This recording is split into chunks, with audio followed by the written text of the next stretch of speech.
Welcome to Advent Conversations with Good Samaritan Church in Pinellas Park, Florida. So, Bill and Rachel, thank you for being with us today. Okay, so they get one line in the story, and they are forever known as the one who didn't show hospitality to Emmanuel, God with us. At least that's how we tell the story. I sure wouldn't want to go down in history like that. But in all seriousness, why is it important that Jesus experiences being shut out by this innkeeper? I guess, one thing is it sort of maybe makes clear to him as a baby. I don't know. That's a weird thing to way to put it. But, he is homeless, even when he was born. He wasn't in a good, safe hospital, safe place at his birth. But he was living probably where animals live. Maybe he was actually in the manger where animals come and eat their food. So it's a very stark kind of place to be born. Yes. I think that shows the real deep rejection, that he went through.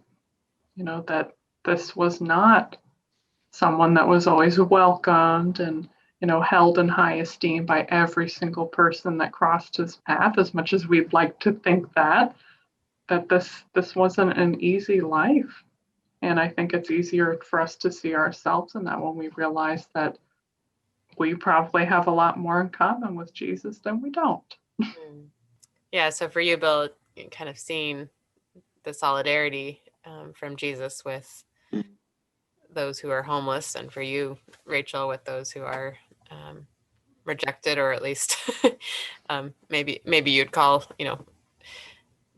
those whom we don't prepare for, the oopsie babies, so to speak, or whatever you want to call it. But people aren't ready for him. There's not a room prepared for him, a space for him. I think that's a good metaphor for the world regarding, God's word. There's plenty of people that are still not ready to hear what that's all about, and they like their protective, facade of commercialism or whatever it might be.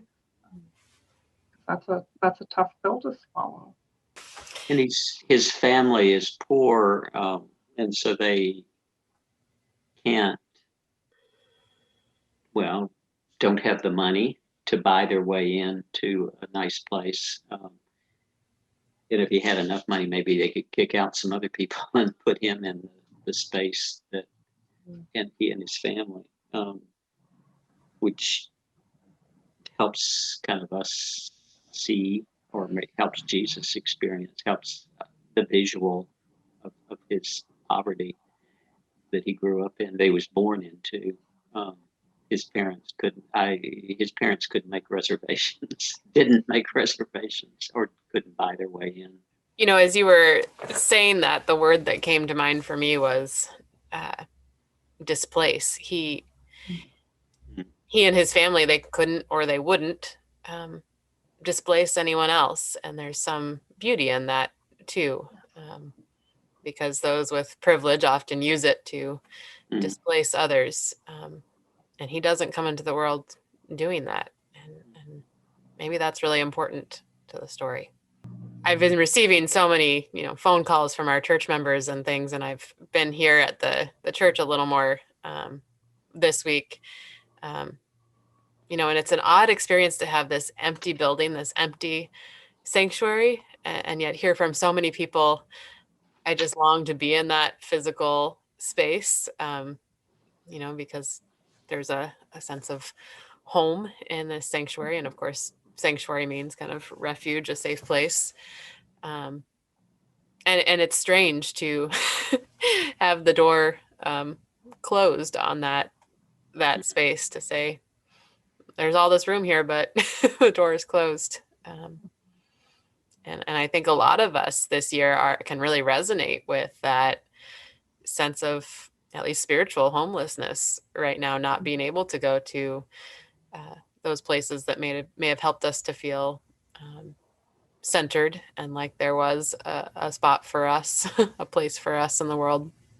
Yes, it's a bit of a nomadic feeling, I would say, because sometimes I honestly, sometimes it slips my mind, or I forget I need to do something, or I'm like, oh, church has already started. Whereas when I knew I had to drive and I had people that would see me, I felt like there was a sense of that accountability, and it can sometimes feel nomadic, but I can still feel that comfort there. I'm glad for the opportunities that we have.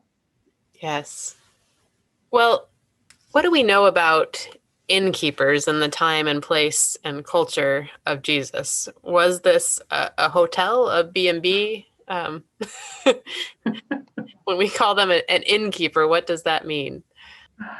I mean, I'm not going to represent myself as any sort of historian, but anytime that I've, done a little bit of research, or the visual that comes to mind is very much kind of like a place that kind of has the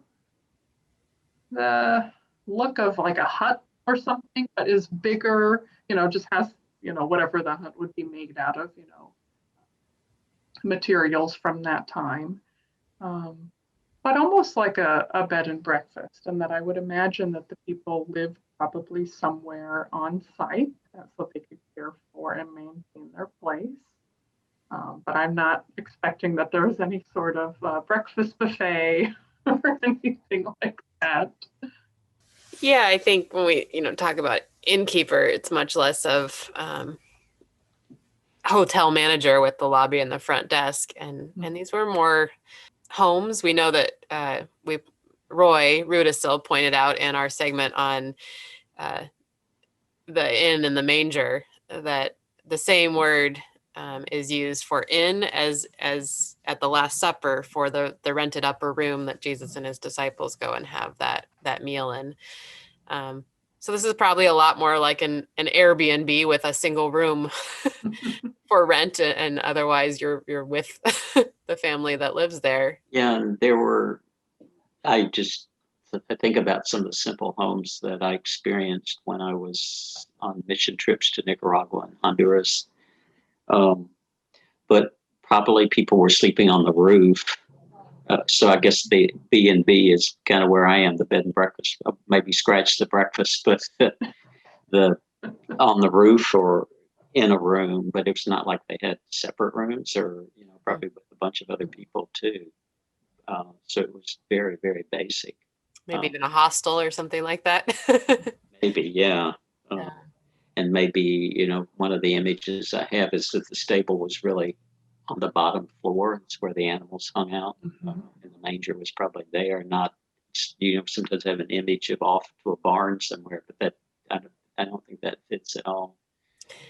Yeah, we talk about that some in our inn and the manger segment, how, the family, likely when they had guests, they would sleep downstairs with the animals and give their guests the best quarters, the upstairs quarters, but they would sleep downstairs where the fire was going and where the animals had been brought in to stay warm at night. And so when they can't find a nice guest suite for Jesus, the family invites him, or the Holy Family, into their own space, their own dwelling, their own part of the house. When you use the word sweet, I think that has images of stuff that's just not in this picture at all. No, but it would have been the nicer probably spot in the dwelling, because of course hospitality was a huge value in their culture. And so you gave your guests the best you had to offer, and you took what was left over when you were a side note is that thinking about this and visualizing it has made me think of connection that people had back then. And of course, we all have our different preferences, but I think of today, that's not quite normalized in your average population. As even, I get funny looks when I say, oh, I got an Airbnb in a shared home. Like I get my own room and people are like, ooh, that's kind of strange. Mhm. because we're used to private lock, closed door, leave me alone. I don't want to interact with you. And I think back then that, like you said, it was the value and part of the morals of that culture. It was the norm to just make space. And of course, I know from my travels and certainly from hearing of others' travels that, there are certainly places in our world where that is still a really high value, and where sometimes I've found myself uncomfortable because, when I travel to places that do value that so much, they're offering me, the best food they have to offer, the best room they have to offer. And sometimes the family that's hosting is really sacrificing a lot to do that. We experienced that on mission trips again in Central America. It was just like, oh, shouldn't be eating all this food. I know that folks were really being hospitable to us. We didn't stay in their house, but they were welcoming us and feeding us in a very significant way. Yeah, we really don't, even though we're here in the South, which is the part of the U.S. known for hospitality. We don't always do as good a job of it as other cultures might. I remember a story that some exchange students from Central America told me once about when they first got here to the U.S. and because people are so generous with their hospitality in their culture, it was the norm that when someone, say, offered you food, you rejected it at least 3 times before you finally would accept food from them. And they told me the story of coming here to the U.S. and their host family offered them food and they said no, like they were supposed to, polite. And the family just went on like, oh, okay, you must not be hungry. And here they are really hungry and wanting food. But we only offer once here in our culture. How does Christmas feel intimate for you this year? As intimate as this scene that's developing with this inn on that night? I was struggling with that question. I thought of COVID, isolation, connection through Zoom, intimacy. Where, come on, where is that? Help me dig deeper here. And I was thinking, well, Christmas time I'll be at home as I've been for months with Jean and not out with family and others. But I guess the intimacy for me is being aware that God is with me, with us, where we are. In the messy, intimate places of our lives. And maybe if I can make that connection, that's a very powerful kind of way of seeing and kind of deepening my awareness of God's presence. I may be feeling lonely, isolated, grieving about not being with grandkids, and yet joyful. Joy to the world. All right, yeah, okay. Yeah. Yeah. Well, I feel like what I've felt so far is I feel like I'm starting to get past just a little bit of my issue with Zoom. Like I'm really starting to really be more attuned to people and feel their presence through it. Whereas before, I wasn't maybe as attentive, or I was struggling, or I just was being defiant and said, I don't like this. So, that took my attention away. I'm feeling more of a connection there. I've realized that people are communicating with me a little bit more. And in the absence of people who aren't, I'm checking in with others more. I am enjoying time with myself. And I do feel safe with myself at the end of the day. And there's some intimacy there. And I think I'll have a better answer once Christmas, the day comes and passes, because I do have some, I guess some mourning about not having that, classic service that we do. Mm-hmm. So there is some mourning there for sure. Mm-hmm. But I'm definitely feeling that we truly are all in this together now. So much time's gone by and everyone's affected. Yeah. Yeah, I've been amazed during this time, as much as there's the distance. Zoom actually can be quite intimate. I mean, you're looking right into someone's space sometimes.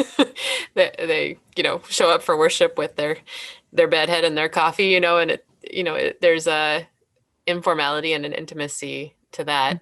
I also think, you can't be going out doing all the stuff that we usually are accustomed to doing. And so in the absence of all of that, there really is more space, but also less places to run and hide from God and what God might be bringing into our lives this year. And really have to listen, because there aren't as many things to distract yourself with. What you said, Rachel, about Zoom reminded me of just the delightful time that Gene and I and my brother and his wife had playing a weird kind of funny game called Pick Wits with our granddaughters. We're in Michigan, and we were here, and we were able to figure out how to play this game. And so we were really connecting in a fun way with two teenage girls who were so far away from us. We had hoped to be with them, and yet Zoom can bring us together in some very powerful ways, connect us with each other in very powerful ways. Well, thank you both for this wonderful conversation about the... Thank you for joining us for Advent Conversations as we continue on the journey of this season.